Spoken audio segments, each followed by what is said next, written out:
A short video for the launching of the clinic, talking in general about the problem that we are facing. Neurons in the brain look like this, and they have dendrites and synapses.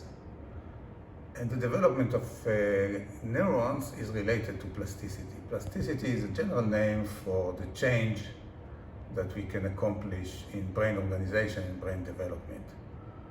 We have billions of neurons which constitute the brain, and if plasticity is managed, then we can control whole brain organization, which has been shown to be really relevant to mental disorders and also mental function. What do we know about plasticity? We don't know a lot about plasticity, but we know the basic things that are relevant, and from there we can go on and begin thinking about developing plasticity-related treatments. So what do we know? We know that the brain plasticity has time windows. It can act in seconds, weeks, and lifetime. We know that certain functions like thoughts, delusions, hallucinations, and so on occur in seconds. Mood disorders like depression and anxiety in time, space, and time windows of weeks, and sensitivities of our personality, what we call personality disorders, are developing over a lifetime. So we have these three major time windows of plasticity.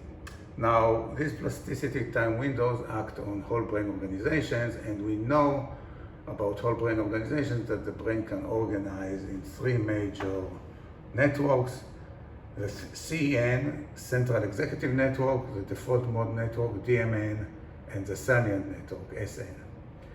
We know that the executive network with the frontal lobe connectivity is active when we are doing cognitive functions and cognitive decisions, and when the network is active, it dominates the organization of plasticity of the brain.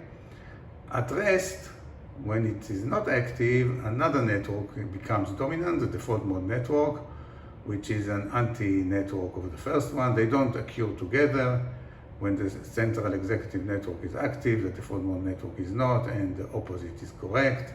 The default mode network is a basic connectivity of the brain at rest. It's also called many times network at rest, and it probably reflects the internal representations of life experiences that the person has accumulated. The movement between these two networks of plasticity is fast plasticity and lifelong plasticity is probably very crucial for the whole brain organization, and it is controlled by another network called the salient network, which is, as you can see, is typically in the medial temporal regions, and it is highly connected with the other networks. Okay, so this is actually what we can say in a very, very brief description. And this is our challenge. We need to be able to control these networks at health and disease, and especially re-optimize brain organization in cases of disturbances. Probably mental disorders are disturbances of these networks.